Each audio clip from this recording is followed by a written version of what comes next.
अस्सलाम वालेकुम दोस्तों, मेरा नाम है असीब शफ़क़त और आप देख रहे हैं हंसी TV. Amazing random facts around the world के पार्ट 12 में खुशामदीद। ये वो सीरीज़ है जिसके अंदर हम दुनिया जहान से मुतल्लिक कई इंटरेस्टिंग और ऐसी हैरत अंगेज़ फैक्ट्स जानते हैं जो आपने आज से पहले कभी ना सुनी हो। So let's get started. क्या आप जानते हैं कि हमारा चाँद मुसलसल सिकुड़ रहा है? साइंटिस्ट के मुताबिक पिछले करोड़ों साल के अंदर हमारा चाँद 50 सेंटीमीटर तक सिकुड़ चुका है। इसकी हालत बिल्कुल ऐसी है जैसे अंगूर सिकुड़ कर किशमिश में बदल जाता है, यानी कि बिल्कुल सूख जाता है और उसके अंदर दरारें पड़ जाती हैं। तो हमारे चाँद के साथ भी कुछ ऐसा ही हो रहा है और इसकी वजह है इसके अंदर मौजूद कोर का ठंडा हो जाना। इसके ज़मीन के अंदर भी एक कोर मौजूद है, लेकिन चाँद के अंदर ये कोर, जिसे इसका दिल भी कहते हैं, ये ठंडा हो चुका है, जिसकी वजह से ये मुसलसल सिकुड़ रहा है। उस पर झुर्रियाँ पड़ रही हैं और इसकी वजह से इस पर दरारें पड़ रही हैं, इस पर ज़लज़ले आ रहे हैं और आने वाले वक्तों के अंदर ये मज़ीद सिकुड़ता चला जाएगा। साइंटिस्ट ने अब तक दुनिया की सबसे ऊंची और धमाकेदार आवाज़ें पैदा कर ली हैं, यानी कि दुनिया की सबसे ऊंची आवाज़ साइंटिस्ट ने पैदा कर ली है, जो कि है 270 डेसिबल। अब ये आवाज़ कितनी है और ये कितनी शदीद तरीन आवाज़ है, इसको समझने के लिए आपको थोड़े से मेजरमेंट ऑफ स्केल को देखना पड़ेगा। हम आम इंसान जो आपस में बातचीत करते हैं, यानी गपशप करते हैं, तो उसकी आवाज़ होती है 55 डेसिबल। एक जेट फाइटर तैयारे की आवाज़ होती है 130 डेसिबल, जो कि हमें सुनने में पता है कि बहुत शदीद तरीन होती है। उसके अलावा अगर बात करें कि म्यूज़िकल कॉन्सर्ट की, जिसमें बहुत ज़्यादा शोर होता है और बाज़ औक़ात आपके कान इसको नॉइज़ तस्वुर करते हैं, इसकी फ्रिक्वेंसी हद तक होती है 150 डेसिबल तक। लेकिन साइंटिस्ट ने क्यूटेशन के अमल के ज़रिए पानी के अंदर ये लहरें पैदा की हैं जो कि 270 डेसिबल तक आवाज़ पैदा कर सकती हैं, यानी किसी भी इंसान के कानों को फाड़ सकती हैं। यानी ये ताहिर शाह के गानों का रिकॉर्ड भी तोड़ने वाली हैं। मुझे शदीद तरीन गर्मी में ये ख्वाहिश होती थी कि काश मेरे जिस्म पर कोई ऐसा सूट हो जिसे मैं पहनूं और मेरा पूरा जिस्म फ़ौरन से ठंडा हो जाए, एसी की तरह ठंडा हो जाए।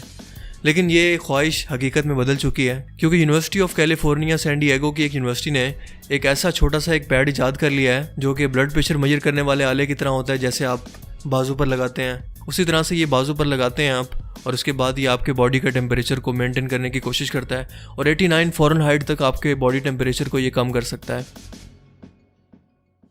जो टेक्नोलॉजी का फ्यूचर है वो है बेंडेबल टेक्नोलॉजी का। आपको पता है मार्केट के अंदर बहुत सारे ऐसे फ़ोन आ चुके हैं जो कि बेंड हो सकते हैं। सैमसंग ने अपना फोल्ड फ़ोन निकाला है, इससे पहले हवावे ने अपना एक फोल्डेबल फ़ोन निकाला था, जो कि मार्केट में एक नई इनोवेशन थी और मार्केट में बहुत ज़्यादा ये इन थे। लेकिन इस कदम के अंदर अब ये लैपटॉप तक भी ये टेक्नोलॉजी बढ़ चुकी है और लिनोवो ने पहला अपना फोल्डेबल लैपटॉप तैयार कर लिया है, जिसे वो 2020 में लॉन्च करने वाला है। इसकी रेजोल्यूशन 2K होगी और लिनोवो का दावा है कि ये 24 घंटे तक इसकी बैटरी चल सकती है इस लैपटॉप की। तो देखते हैं कि 2020 तक ये किस वक्त लॉन्च होता है। अगले साल तक आपको इसका इंतज़ार करना होगा और अब फ्यूचर के अंदर आपको लैपटॉप जो मिलेंगे वो कुछ इसी तरह के होंगे जैसे कि लिनोवो ने इसकी शुरुआत कर दी है। एक बहुत ही इंटरेस्टिंग वाक़या हुआ रमज़ानुल मुबारक के अंदर, कि रमज़ानुल मुबारक के अंदर भी चोर कितना ज़्यादा रिस्पेक्ट करते हैं रमज़ान की, कि हाल ही में घर के अंदर चोर घुस गए, उन्होंने चोरी का इरादा किया और बहुत सारा सामान लूट लिया और उस सामान के अंदर आब ज़मज़म की बोतलें भी शामिल थी, जिसे वो तसल्ली से आपस में बांट कर पीते रहे। और उसके बाद जब घर लूट कर वापस जाने लगे तो घर में मौजूद बुजुर्ग से उन्होंने सर पर हाथ फिरवा कर उनसे आशीर्वाद भी लिया और तसल्ली से घर को लूटने के बाद ऐसे वापस चले गए जैसे बहन के ससुराल से जहेज़ वापस लेने आए थे।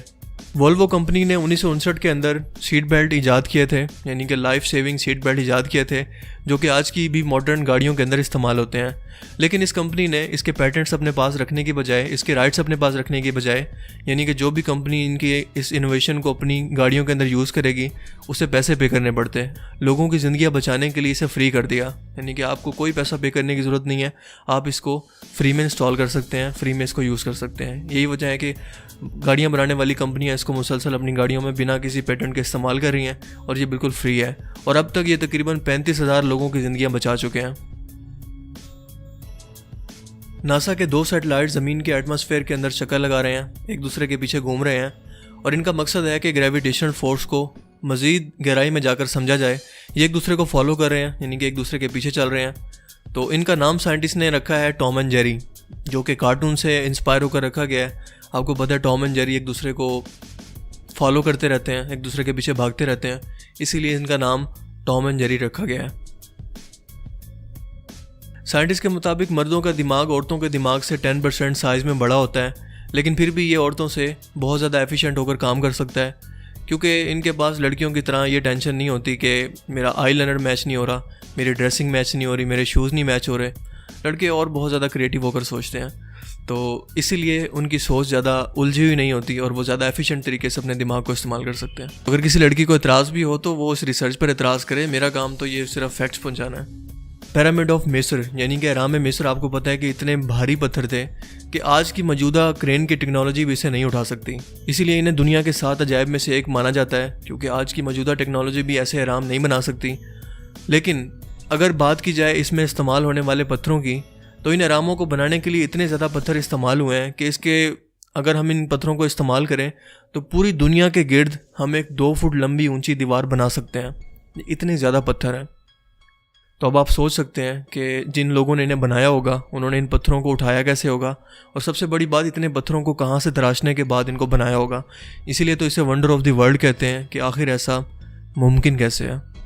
साइंटिस्ट कहते हैं कि 99% लोग जब अपना पासवर्ड लिखते हैं तो अगर उनसे एक डिजिट भी गलत लिखा जाए पासवर्ड के दौरान तो वो अपना पूरा पासवर्ड बैक कर देते हैं, पूरे पासवर्ड को बैक करते हैं और उसके बाद दोबारा उसे टाइप करना शुरू करते हैं, बजाय इसके कि वो सिर्फ एक वर्ड को पीछे करें और उसको सही लिखें, वो पूरा पासवर्ड ही बैक कर देते हैं, जिसमें मैं भी शामिल हूँ और यकीनन 99% लोग इसमें शामिल होंगे।